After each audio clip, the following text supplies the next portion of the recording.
Hey everybody, it's Leeroy from Leeroy Gaming, and today I have for you a brand new build that has been updated for patch 1.12. It is my Ashes of Pompeii build. This is basically a modified Ash Blast build. As some of you may or may not know, there have been some changes to cooldowns and durations of some abilities. It has allowed us to modify a couple of the skill nodes to make things run even more efficiently.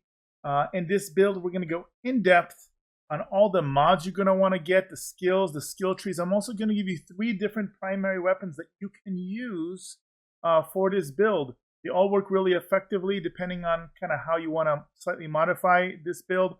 Or if, for example, you have one of the weapons but not the others. This is a super insane AoE build. I'm sure you guys have seen variants of this around for a long time.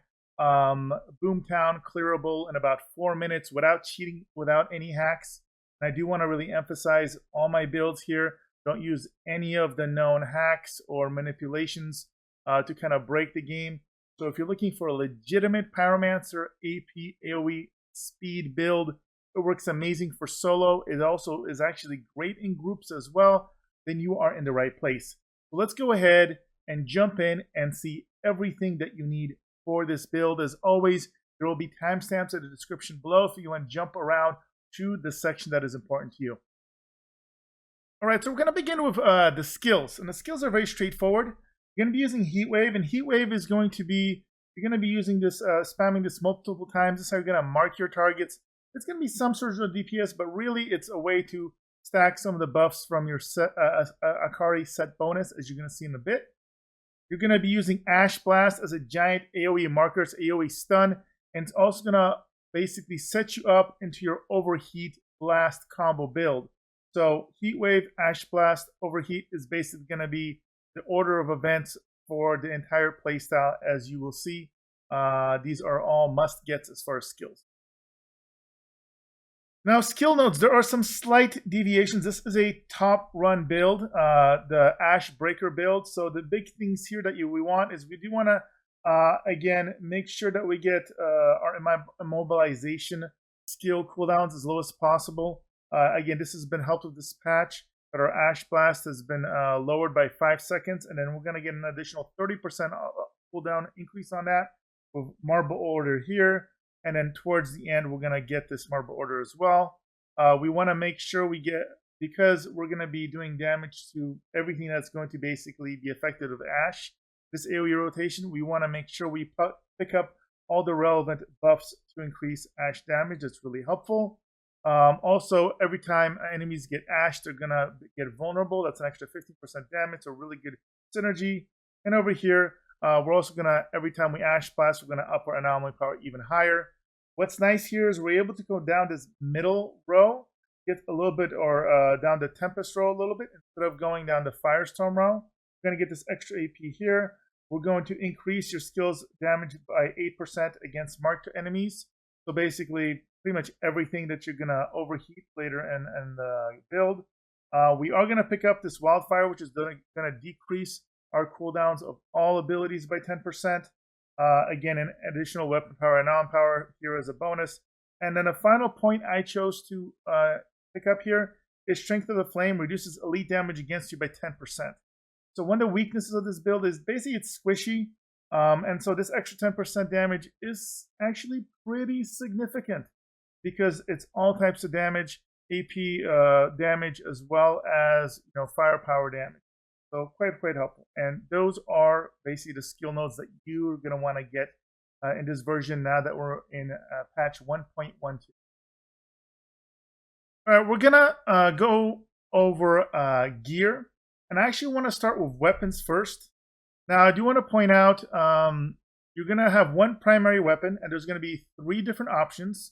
The one I was using before the patch, and I still kind of use, is going to actually be the Wicker. So the main thing we care about here is, number 1, it has status power and a skill life leech on it, which is really helpful. It's going to increase the amount of damage you do burn. It also is going to increase how long enemies get stunned by Ash, which is important. Sometimes an extra half second is the difference between it dropping off before you use Overheat or not. And skill life leech, it just helps you stay alive. you're not super tanky. So basically being able to have a ton of heal through, a lot of healing per second from all your dots going off, your burn going off is going to be how you survive. So it is very helpful. Now, as far as mods, we will of course have Fortress is the only mod out there, the only tier 3 mod on weapons that will increase any of your skill damage. So that is critical. And the other one, well, technically there's one other one, but it's not nearly this powerful. And then Ultimate Ashen Bullet. So we use this more before the patch.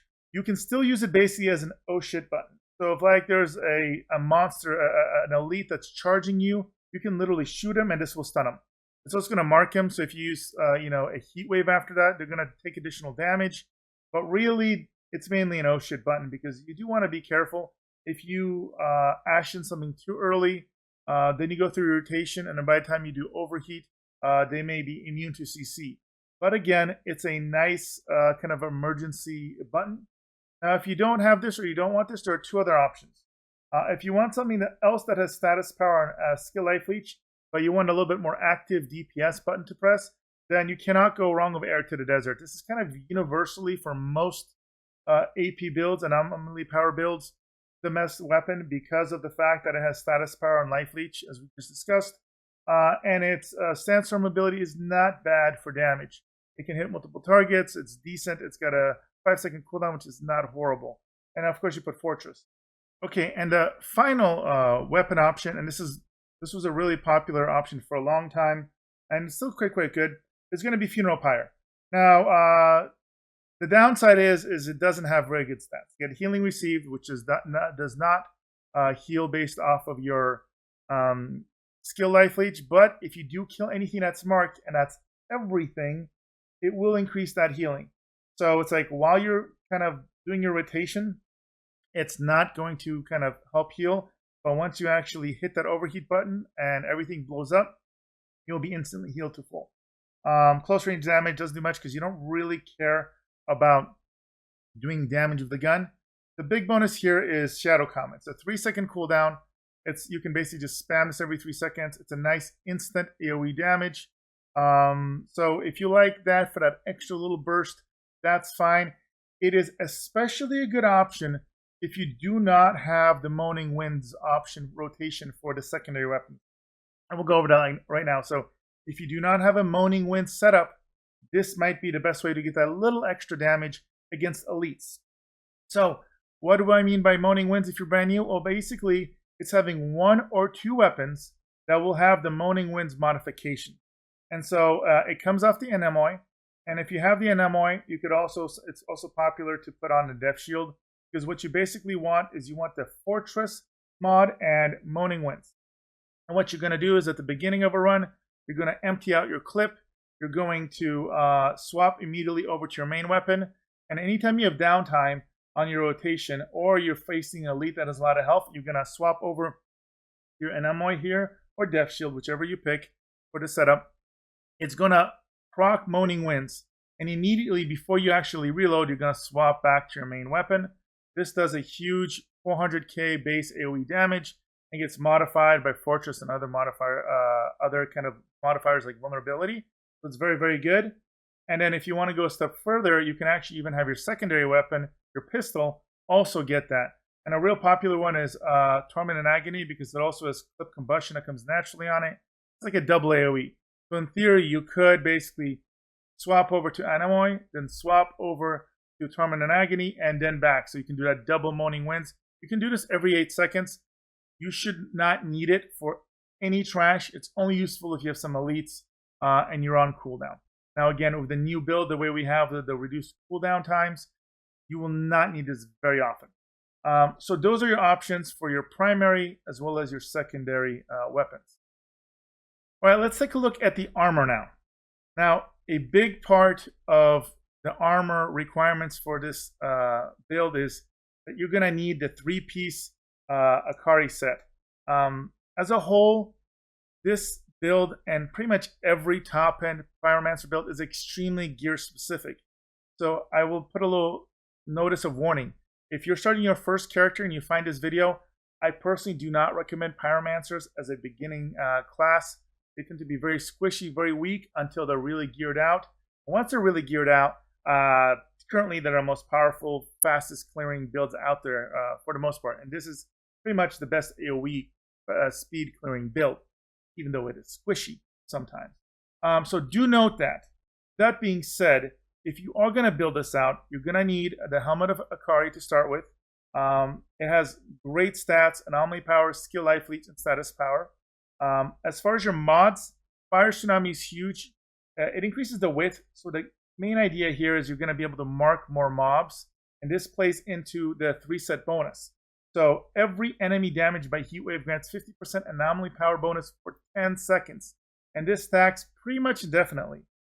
It's not unusual to mark between 6 and 10 mobs sometimes, so we're talking like 3, 4, 500% AP bonus is not unusual. The numbers get insane.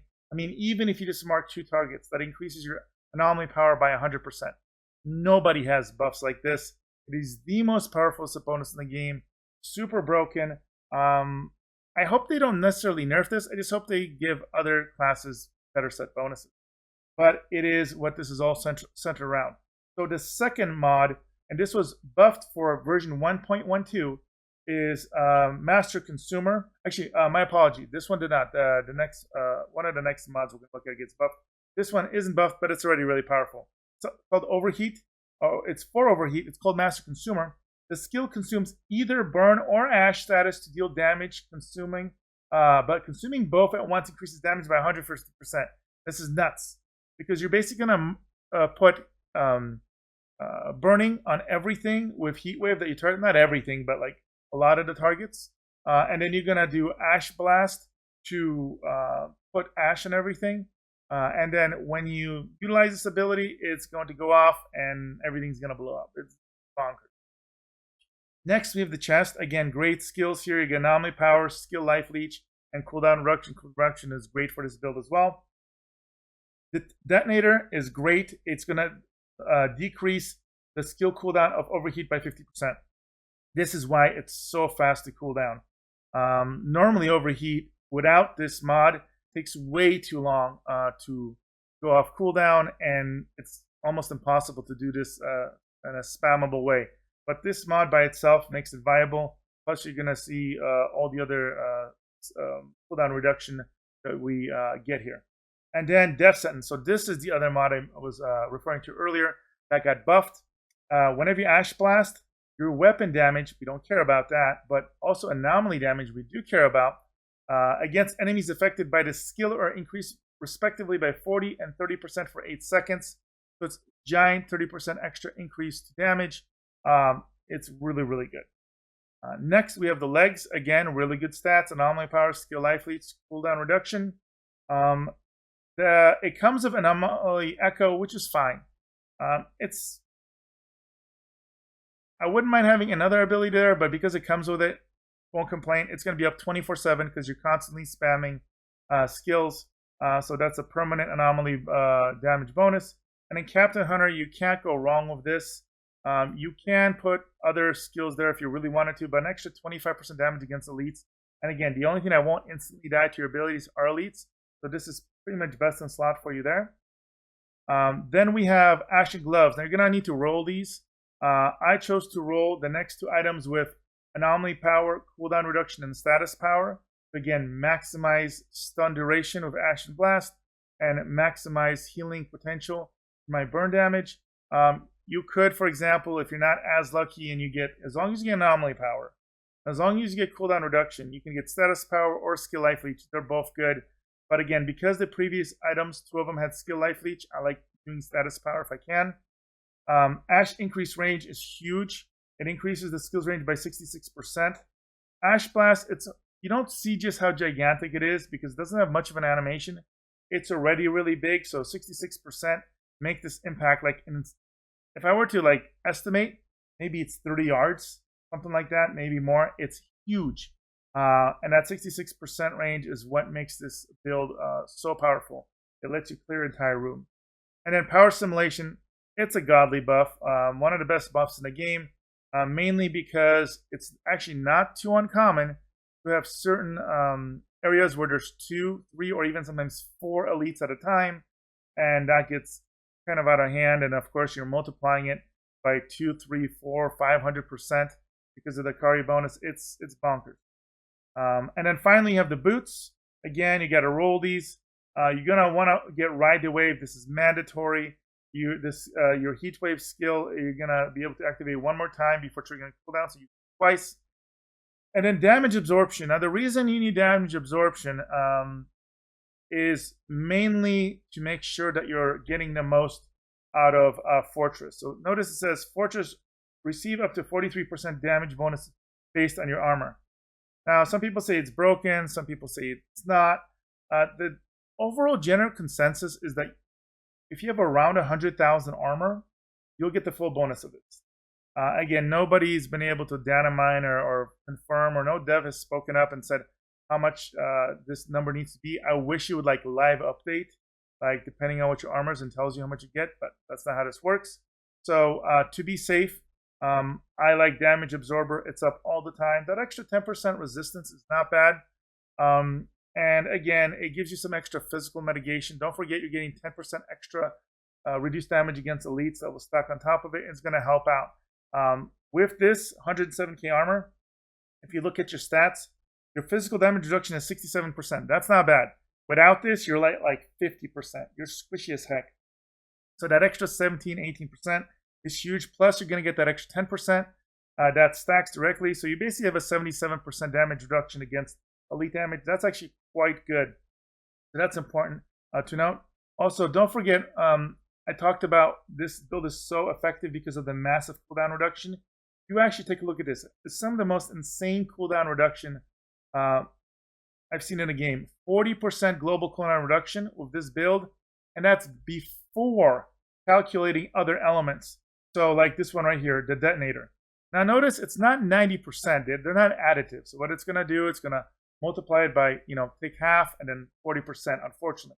But what does this mean? Let's look at the end result really quick. We're talking about a cooldown of 7.9 seconds for a Heatwave, and you can spam that twice. Right after that, you go and do your Ash Blast, which is like a 10-second cooldown, and you finish up with Overheat. By the time you're done with Overheat, Heatwave is pretty much off cooldown, or maybe there's like a second left. Once you spam this twice and you're moving around to hit different enemies, that's enough for that extra 2 seconds. Ash Blast is ready, and then you go right back into Overheat. Just insane numbers. These innately are like 20-some seconds each. So this is why this works, because of this insane cooldown reductions across the board. And again, that is what you need gear-wise for this build. Now, I did want to mention one alternative armor modification. As we went over everything, pretty much all the mods are mandatory. The one mod, in theory, if you didn't have Captain Hunter is the big one, where you could potentially do something different with, would be a tier 1 mod called Burnout. So it modifies Heatwave, which you're going to be spamming multiple times, and it damage enemies take 25% more damage for 8 seconds. So if you were to target an elite with your Heatwave, this is the same damage as you would receive from Captain Hunter. The slight bonus to this is if you hit things that are not elites, they will also take 25% more. The downside is that this isn't passive. You actually have to hit the enemies with Heatwave. So I normally prefer Captain Hunter, as I mentioned earlier. But let's say you don't have Captain Hunter, or you don't have one of the other, like Power Assimilation, maybe you don't have because you haven't found it yet. Well, Burnout is probably your next best option. And again, as a tier 1, you probably already have it. If you have a Pyromancer at like max level without even realizing it, you can throw this in there if you don't have like Power Assimilation or Captain Hunter. All right, next we're going to go over the weapon and skill rotation. And for the most part, it's mainly just a skill rotation, except for the Moaning Winds portion that is optional. So what you're going to do at the beginning of your run is going to swap over to your shotgun, empty it out, so you proc the Moaning Winds, and you're going to swap over to your pistols, swapping over. This is normal Moaning Winds rotation. Again, and it's optional. Now you're back in your main weapon. Now the main thing you're going to want to do of this rotation is when you see some enemies run up, you're going to want to hit Heatwave and target them. So there's some enemies here, and let's say there's some here, right? And then you're gonna go and hit Ash Blast. Now, did you see that animation has went out? It actually takes a couple of seconds to reach its full range. I would say maybe 3 or so seconds. So you're gonna wanna wait that time before you hit Overheat. Then you're finally gonna hit Overheat and everything's gonna blow up. Now, the mistake I see people make is they go way too quick, where they kind of go, okay, mark one enemy, one set, second set, they hit, and then they overheat, and things haven't been marked yet. What's really good practice is go into an area where there's a bunch of enemies at far range, and then hit Ash Blast and kind of look at the enemies in the distance, and see how long till they kind of turn into the ash color where they freeze. You'll learn this pretty quickly. Once you do, you'll figure out a rotation. So basically, that's how it's going to be. Let me show you kind of one more time in real time before we show enemies. Again, mark one enemies, mark two enemies, let's say over here. Then you're going to go Ash Blast, 1, 1,000, 2, 1,000, 3, 1,000, boom. AoE, if there's an elite near you that's still alive, tap Q once, hold Q to swap, and then double click again, and now you're back at the main weapon. So it's simple as that. Now let's take a look at what this looks like with some enemies. I'm going to show you how to do this with live enemies. Now, whenever you can, it helps to bunch up enemies because it's going to really stack that buff again. So it may put you a little bit more danger as you wait for them to kind of gather up a little bit. But kind of like this, I'm going to mark them once, mark them twice, hit that, let it go all the way out, and then you're going to hit. Now, to give you an idea, look at that, 602,000 Anomaly. That gives you over almost 1,551% damage. So that's huge, considering that you only had about 100k or so to start with. So as you can see, this wipes absolutely everything out. That's a simple rotation. If you only hit one or two things, that's fine. But just remember, it's a big difference. So again, here I'm at 621k. If we let it drop off, it's going to go all the way out to 176k. So we got an extra 400k. It's insane. So that's a rotation. Use it for everything. Use it for little enemies, big enemies. If you can only get the Heatwave on one or two enemies, it's not at the end of the world. Just know your damage will be lower, and then just swap over, do that Moaning Winds rotation as I showed you a little earlier, and you'll be good to go. All right, guys, so now that you know the rotation and all the gear you need for this, I'm going to go ahead and show you a full CT15 run through of Boomtown. I'm not perfect in this run by any means, but I believe in this run it was about 4 minutes and 7 seconds. You can probably get this a little bit below 3 minutes, a little below 4 minutes rather. This is all legit, no cheats. You're going to see at the end of the run. I'm going to pause and show you all the damage numbers, so make sure to check that out at the end of the statistical page. I'll show that to you. And after that, I'll even show you all my gear and the skill page, so you can see there's no hacks, no cheats. If you've seen this, if you're expecting to be like under 3 minutes or something, you're not going to get numbers like that without cheating or hacking. But if you want realistic expectations and still insanely blazing speeds, this is the build for you. You could be horrible at this and probably still run it in about 5 minutes, which is still way below the timer. And as you get better, you can get closer to 4 minutes and probably sub 4 minutes as you get better and more comfortable. So go ahead, guys, enjoy. Make sure to stick around till the end of the video. If you want help with this build, make sure to check me out on twitch.tv/LeeroyGamingStream. Where I help people on a daily basis with runs, have a lot of fun, still supporting this game every single time I stream. All right, guys, enjoy the run.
Outrider detected. Colin, the bandit Access leader's granted. taken care of.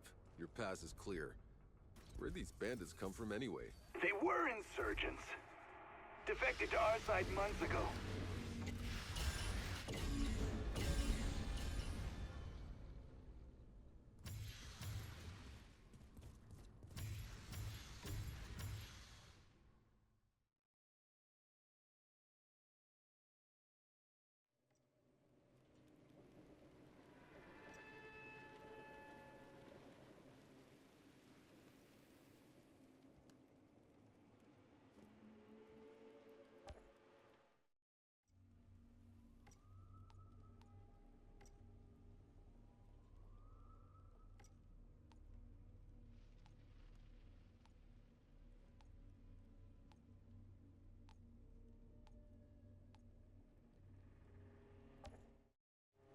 Alright guys, so I hope you guys enjoyed that run. If you watch all the way through here, hopefully you love the content. Hopefully I've earned your like, your subscribe. Provide me with comments on the video, and if there's a certain type of builds you'd like for me to make, let me know. A lot of the kind of interesting builds that I have created that are kind of off meta have been based off requests from viewers like you. Make sure to check out our Discord. It's very, very heavily influenced and filled with Outrider fans that do play this game to this day and continue to support it. So make sure to check things out. If you want to support me directly, you can check out my merchandise link in the description below. And as always, guys, thank you for watching again. And I will go ahead and see you guys in the next video.